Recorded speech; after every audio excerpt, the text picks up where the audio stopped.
Alrighty, welcome back to the channel. Thank you so much for clicking on this video. Today we are going to be talking about Anna O'Brien, or also known as Glitter and Lasers on Instagram and social media.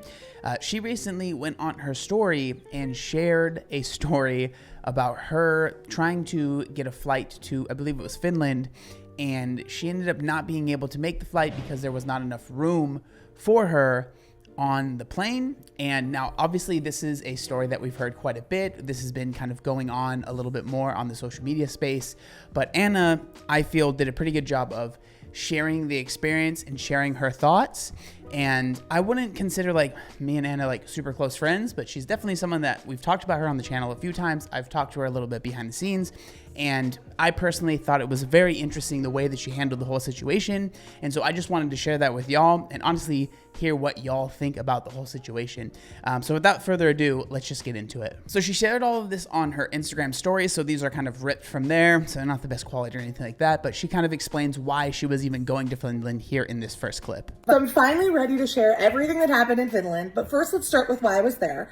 I was invited by our Finland to do a masterclass in happiness, which basically was derived from the fact that Finnish people are the happiest in the world and whether or not we could learn to be just as happy. So I think that it's very, I'm sure she agrees, it's very, I don't know, maybe serendipitous, or it's very, you could say funny in maybe a twisted way, that the reason that she was there was to talk about happiness. And if we keep going in the story, Annie was anything but happy for a little bit of this situation. She was very, very embarrassed. But again, let's keep going. Okay, so here's the thing. We called Finnair and tried to purchase a second seat. First off, no one had ever done it before. That's interesting to me, right? And so first thing, it seems that she did her due diligence, right? She did what she could to make this experience less embarrassing for herself, right? And smoother for the airline, right? Because nobody that is, okay, I don't want to say nobody, but I feel like most people, like this is Anna's experience, and the way that she handled it is how I feel personally. Most people that are at a size where maybe they would consider getting 2 seats, or they think it might be a good idea for me to have 2 seats, or they're afraid that they genuinely wouldn't be able to fit in 1 seat. This is probably how most people would go about it, right? Because I know, at least for me, when I was at my heaviest, I never traveled, right? We didn't really have much money, so flying wasn't a thing that we did.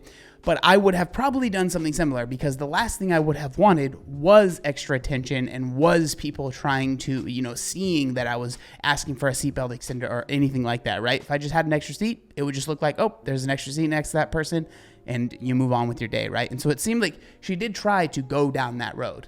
Second off, they told us, don't worry, there are plenty of extra seats, you should be fine, there's no point in you purchasing an extra seat. No one could have predicted the dust storms that came from the Canada wildfires, causing multiple flights to be canceled and ending up in the next several days of flights to Finland being totally and completely oversold. So, and then the other thing that's interesting is that, they said, oh, they had never even had someone ask them to get an extra seat, which again, with the amount that it's been in the news and people have been talking about it, you would think that it's this huge thing that's happening a lot. I don't know. Maybe it's not happening that much at all. And it's like one of those things that, what is it? The Streisand effect. It's because we're talking about it that people are like focusing on it a lot more than it would be. I don't know. I'm genuinely curious if anyone works in aviation and flight and that would have information on that, like how often that happens. Maybe it's a little bit different because they're going to Finland, and America is probably a little bit more overweight than Finland is. But I thought that was interesting as well, right? That it had never been done before. Who knows if that's true, or just the person that Anna was talking to had never done it themselves. I don't really know, but I thought that was interesting as well. So in these stories, she kind of goes from talking post experience and then sharing stuff that as it's happening, when it was happening, when she was at the airport. And so this is her at the airport kind of realizing what all is probably going to go down here. And I thought this was really interesting to share, and also pretty vulnerable, because in the moment I would not want to share how I was feeling. Just going on social media when I'm stressed out is not something I want to do. And so I thought this was interesting that she shared this part as well. The flight is completely full and I'm really anxious about it, but sometimes the universe helps you get through things by putting a puppy in your path. So I met a beautiful dog named Inga, and I are making sure I'm less stressful. I don't know if I'm actually going to get to Finland. And it's going to be super embarrassing if I don't. The flight. And so, I mean, I can imagine, right? Like, especially if you have, it's like, you're not just flying because it's like some sort of, vacation and like no one's really expecting you. It's like she's going for a thing. She has to be there at a certain time. And then to say, oh yeah, I couldn't make it because I couldn't fit in a seat on an airplane. Like that would be very, very embarrassing, right? Like that just wouldn't be something that would be fun sharing. And I know people that are watching this are just going to say, well, that's why you need to lose weight. And again, I understand that. I understand where people are coming from. I understand that argument. I get it. Okay. I get it. Right. That is the easy answer that you could just say, just lose weight and then move on. But I just don't think it's that simple. Am I saying that that's not an option? No, of course not. Obviously, I think that's an option. But again, this is someone that is, I think Anna, it seems from what I've seen with her content, someone that is working on themselves pretty much daily. And I never want someone to be in a position where they feel this way. Like regardless of if I agree with them or not, like I don't want someone to be in a position where they're, stressed out and having anxiety. Like that's never a fun feeling. And so, it does suck that she was put in this position. This story again is, I think, even more vulnerable. This is kind of her realizing she's not going to be able to make the flight. I'm so embarrassed. I'm so embarrassed and disappointed, and I just really hate my body right now. And I never hate my body, but I really hate it right now. So that's rough, right? And I will say, again, props to Anna for even filming this moment.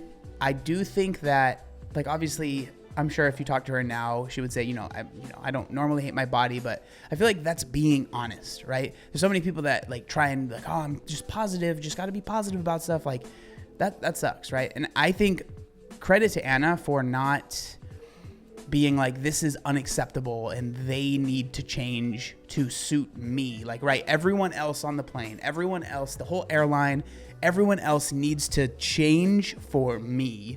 Instead, she's like, this sucks. Like, and I'm embarrassed. And I hate that this happened, right? I feel that because it does suck. And it does suck that it happened. And it is embarrassing. Like, I can completely understand that. But not like, there's a big difference between feeling that and then thinking this sucks and like, but it is what it is, and like understanding maybe a little bit at least, like I understand why this happened, instead of being like, well, they need to change because this is unacceptable and this has inconvenienced me, right? Instead of going there, it's like this really sucks, but like I get it.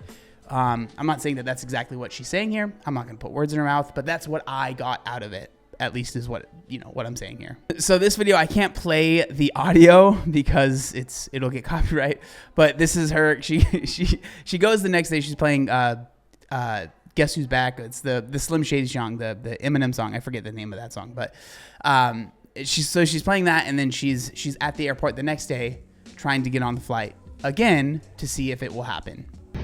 I have plenty of room. I'm very comfortable. Nothing feels tight. It's perfect.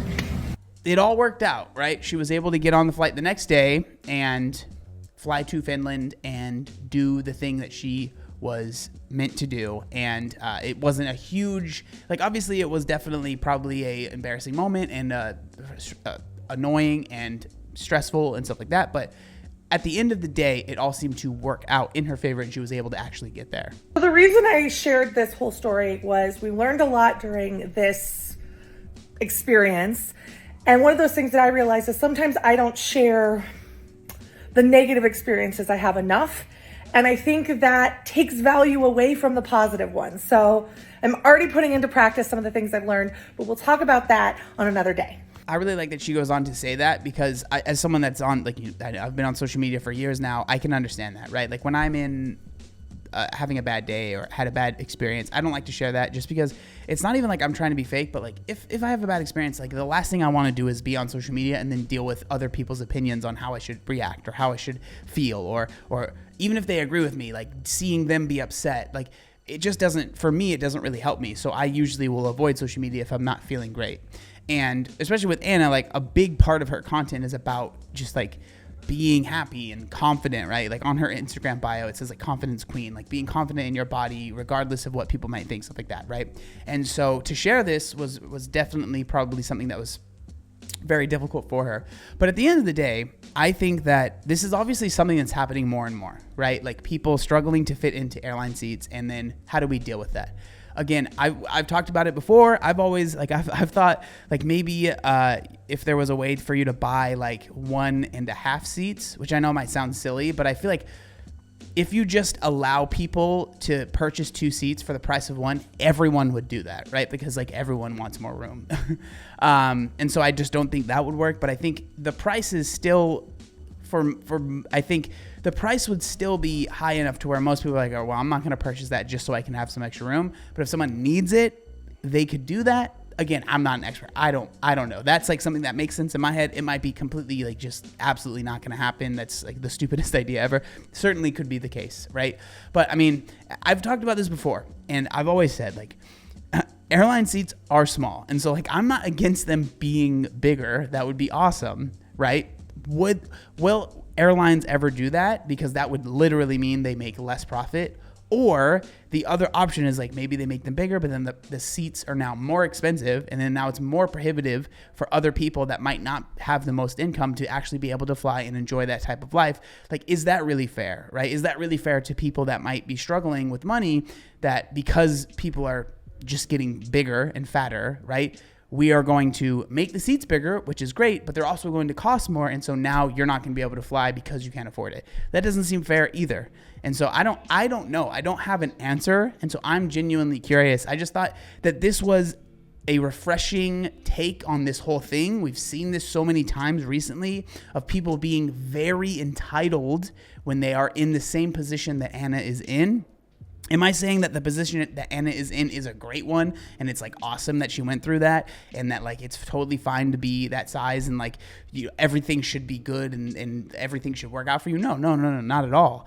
But I do think that there is a reality. There are people that are that size, and they are going to want to fly, and like how do we deal with that, right? I do think that that's something that we should talk about. Like the answer is not as simple, in my opinion, as just lose weight. I understand that is a piece of the puzzle, and I'm obviously a fan of it. I'm not against that at all, but I just don't think that that's realistic to just say we just need to lose weight as a nation. We've been trying that for a long time and it's not working, right? And so how do we move on from here? I'm genuinely curious. I do not have the answer. I am just a YouTuber, right? Sitting in a room. I don't know, but I do think it's interesting, and I feel Anna did a good job sharing her experience, not coming across as super entitled and like acting like the whole world should revolve around her. I genuinely feel like this was a refreshing take on it, regardless of how you might feel about Anna or not. I don't know. I frankly don't really care. It's not really what this is about. I'm just curious what you think about the whole situation as a whole, and like how do we address this genuinely. I would love to read some of the comments. But with that being said, thank you so much for watching this video. I appreciate it, and I'll see you next time. Peace.